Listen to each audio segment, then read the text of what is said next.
My wedding anniversary is coming up this weekend. The first wedding anniversary since my husband died.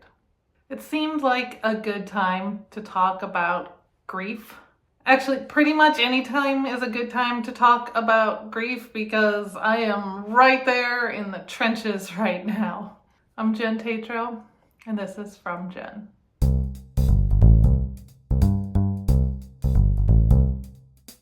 One of the teachers in a workshop that I attended said that you should teach from scars, not wounds. But I am blatantly ignoring that advice, as I often do, because I think that there's wisdom and knowledge that shows up when you're in the thick of things. So here I am, I'm wounded and bleeding all over the place, but I'm totally clear about how I'm handling it. I'm handling it well. I bet you didn't think that I was going to say that, did you?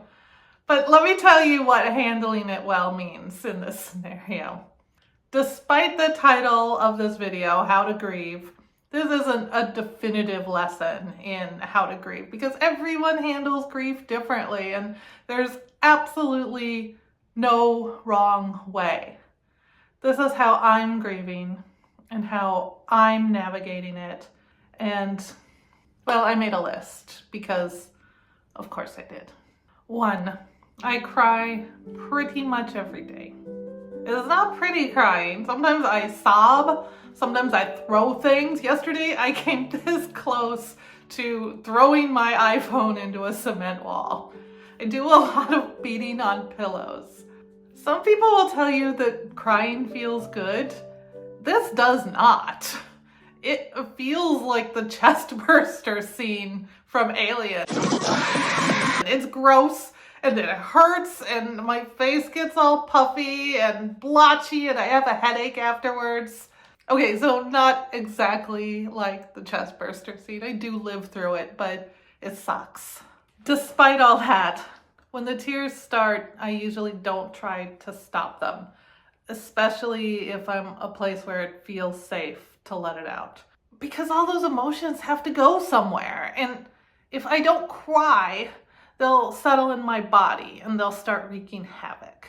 They'll manifest as aching joints and neck pains and migraines and eye twitches and just generalized anxiety. Crying sucks. Feeling sucks. I hate it. But I am doing it anyway. Number 2, I use distraction skillfully. Did I mention how much I don't like feeling things? It's not practical or sustainable to live in a constant state of being torn apart. I also have to get stuff done. I have to deal with paperwork and finances. I have to figure out how to turn this hobby venture into an actual business. I have to eat and drink and wash dishes and do laundry. In short, I have to function, which means using dissociation. Dissociation is my old friend. It used to be my all-time #1 desert island emotional tool. Using dissociation skillfully is a whole different thing from what I used to do. And it's harder than it sounds because when you're hurting a lot, compartmentalizing that hurt, like wrapping it up into a neat little box and then setting it aside, that feels like a huge relief. It sort of feels like a superpower. Like, look at me, look how fine I am. I am doing so well. It's hard to let go of that and just to let yourself be a wreck when that's actually what's going on inside. But you have to find the balance because that box that starts out so neat and tidy, it starts to leak I'll suffice it to say that it leaks. So if you leave everything in there for too long, you end up with a bigger mess than what you started with. But if you don't ever use the box, then you can't function in day-to-day life. Essentially, what you're doing is trying to titrate the suffering, just like when introducing a new medication. There's a process of balancing the healing properties of feeling everything with the side effects of, well, feeling everything. Dissociating skillfully is something that I will admit that I am not always great at. There are times when I legitimately think that I'm doing really well and I'm not. And I start to feel the physical effects that remind me of that. I really need to be in touch with my body to realize when I'm using my dissociation skillfully and when I'm just suppressing all of the things that I don't want to feel. Meditation, movement, and therapy are 3 tools that have been really helpful to me in discerning where of those boundaries between skillful and unhealthy dissociation lie, but I will get more into those in this next section. Number 3, I practice self-care. My therapist told me that I should write a book on self-care because, and I quote, "Who better? You know all the stumbling blocks." She's not wrong.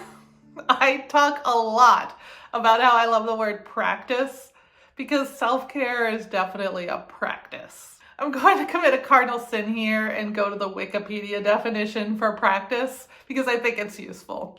Practice is the act of rehearsing a behavior repeatedly to help learn and eventually master a skill. Maybe someday I will master the art of self-care, but I am definitely still in that rehearsing repeatedly phase. I keep drifting and coming back, and I think I can do without it, and then I'm reminded, usually by some sort of breakdown, that, oh yeah, I've been neglecting my basics. For me, the pillars of self-care, the absolute basics, the things that hold me up, are therapy, movement, and by that I mean usually walking, but sometimes yoga or dancing or just stretching, meditation, and journaling. I could talk about each of these in depth, but that would be a whole nother video. And in fact, I've already made like a dozen videos about self-care on this channel. So go seek out one of those when you're done here. Number 4, I practice self-compassion. Self-compassion is different from self-care in that self-compassion is not just about treating myself well, but about truly believing that I deserve it. This was a huge mind shift for me, and I literally took a 10-week course just to delve into the nuances of it. These days, a lot of my meditation practice focuses on mindful self-compassion, and I pair that formal practice with applying self-compassion constantly in my life. Grieving is hard. I lost my husband, and of course I'm going to cry, and of course I'm going to need extra sleep. Of course I'm going to have a hard time focusing. Of course I hurt. Of course I feel torn apart. That is part of being human. So instead of denying those feelings, I respond with kindness, enveloping myself in a big hug, like I would a friend going through the same thing.